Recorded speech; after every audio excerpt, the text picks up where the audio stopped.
அதெல்லாம் ஒன்றும் பண்ண முடியாது. அவ்வளோதான், கறிக்கட்டு தான். தொப்பூர் கணவாயில் ஆக்சிடெண்ட்டு, சக்கரை விட்டு கீழே 2 பேர் அப்படியே எரிஞ்சிட்டு இருக்கிறாங்கப்பா. 2-3 பேர், 4-5 பேர் இருக்கிறாங்களா?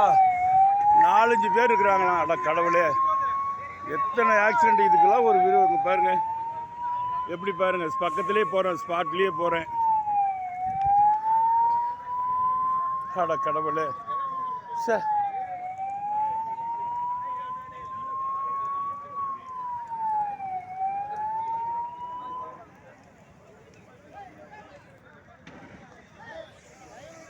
ஐயோ, டயர் வெடிச்சிடும்.